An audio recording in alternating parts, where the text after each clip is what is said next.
আসসালামু আলাইকুম।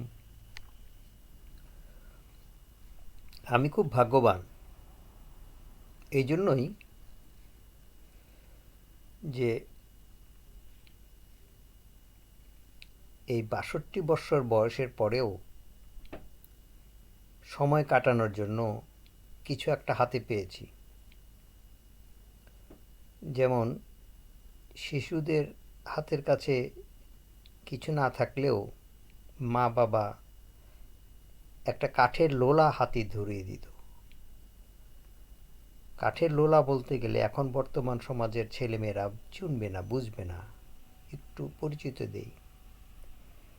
কাঠের লাঠিমের মতো ওটাতে লোহার কিছু অংশ থাকতো না, জাস্ট উপরের অংশটা গোল এবং পিছনের অংশটা হাতে ধরার জন্য সোজা একটা কাঠির মতো, অনেকটা লজেন্স, কাঠি লজেন্সের মতো।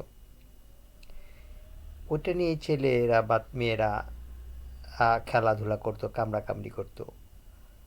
ঠিক তেমনি আমি এই বৃদ্ধ বয়সে কম্পিউটার আর laptop, mobile phone, Facebook, YouTube এগুলা লোলার মতো ব্যবহার করি। আমার সময় কেটে যায়। আমি যখন প্রথম ইংল্যান্ডে আসি তখন আমার বাসা ছিল স্টোন রোডের E7। ওখানে মৃদুলদার সাথে আমরা শেয়ারিং করতাম। মৃদুলদা হচ্ছে রাশিয়া থেকে বা পোল্যান্ড থেকে আগত, এবং ওনার ওয়াইফ ছিল ও বুলগেরিয়ান ওয়াইফ। ওনাদের সাথে আমরা দীর্ঘ 3 থেকে 4 বছর একই বাসায় থাকতাম। তো সেই বাসায় সন্ধ্যার পরে আসতেন ডন পত্রিকার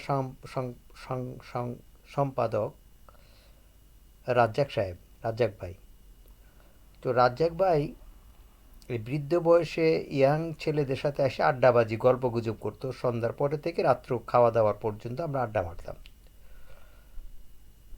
তখন মনে মনে ভাবতাম যে এই বয়সে লোকের কত কাজ, পত্রিকা পড়া, লেখা, গল্প পড়া, গল্প বই পড়া, বই, টিভি লেখা, এসব বাদ দিয়ে কেন ছেলেদের সাথে গল্প করতে আসে।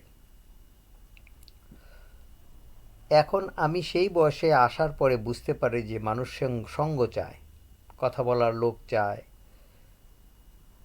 অন্তত পক্ষে সময় কাটানোর জন্য কিছু একটা চায়, সেই লোলার মতো।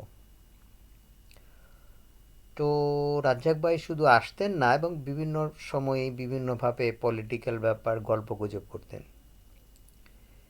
তো রাজ্জাক ভাই একদিন একটা প্রসঙ্গে গল্প বলতেছিলেন জহুরুল ইসলাম সম্বন্ধে। বাংলাদেশের অন্যতম শিল্পপতি জহুরুল ইসলাম, ওনার একটা ঘটনা উনি বলেছিলেন, এবং এই ঘটনাটা এতটাই প্রাণবন্ত, শক্ত বক্তব্য, এবং এটাকে কি বলা চলে, অমিশ্রিত, কোনো কিছু মিশানো যায় না, সলিড। সলিড গল্প বলতে গেলে মানুষের একটা কংক্রিট কাঠামো থাকে, সেই কাঠামো থেকে সরানো যায় না বা সরে যায় না। তো জহুরুল ইসলাম কেন এত বড় ধনী হলেন সেটারই একটা প্রাসঙ্গিক আলাপ উনি করেছিলেন।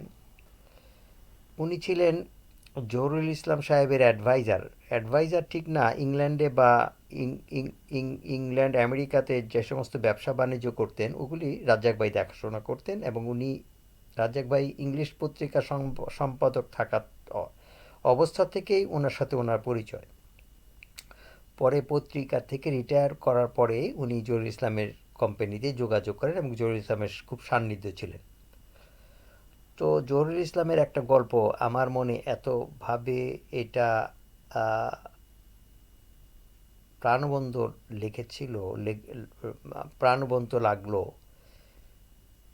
তাই এটা আমার মনের মাঝে খুব সংরক্ষণ করে রেখেছিলাম, সেটাই আজকে সবার সাথে শেয়ার করতেছি।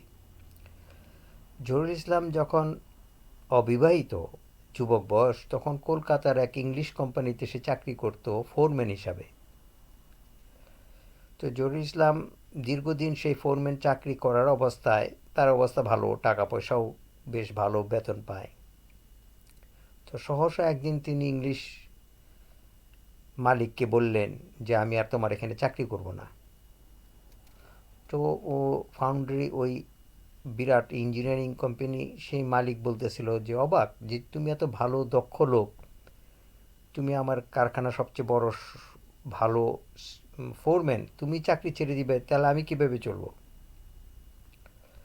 জহুরুল ইসলাম বললেন যে না, আমাকে আমার রাস্তায় আমাকে বড় হতে হবে, আমার আমার রাস্তায় আমি চলতে হবে।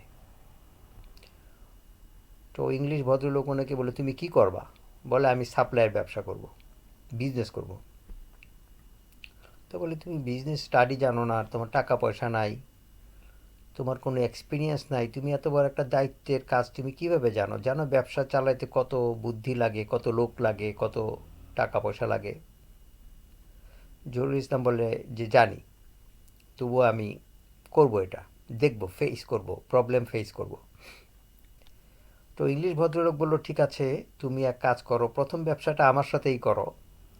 তুমি আমাকে 1 সপ্তাহের মধ্যে 1 ট্রাক ফায়ার ব্রিক্স, যে ওই ফায়ার ব্রিক্স বলতে একটা সাধারণ ধরনের একটা ইটা থাকে যেটা নাকি আগুনে সহজে নষ্ট হয় না, সেটা ওই ফাউন্ড্রি, মানে এই কি বলে এটা, লোহা গলানোর চুল্লির মধ্যে বিশেষভাবে ব্যবহৃত হয় সেই ফায়ার ব্রিক্স।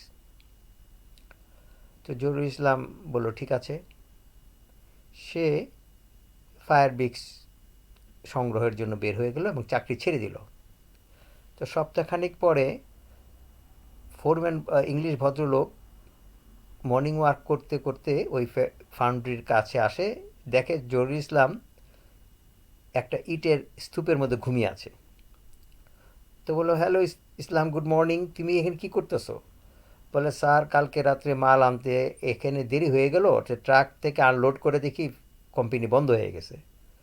তো এটা তো খুব ভ্যালুয়েবল ইট, সুতরাং এটা না চুরি হয়ে যায়, জন্য সারা রাত্র আমি ইটের উপরেই ঘুমিয়েছিলাম। তখন ইংলিশ ভদ্রলোক জহুরুল ইসলামকে মানে অ্যাপ্রিসিয়েট করলো যে ইয়েস, তুমি বিজনেস করতে পারবে এবং তুমি তুমি প্রকৃত বিজনেসম্যান হতে পারবে।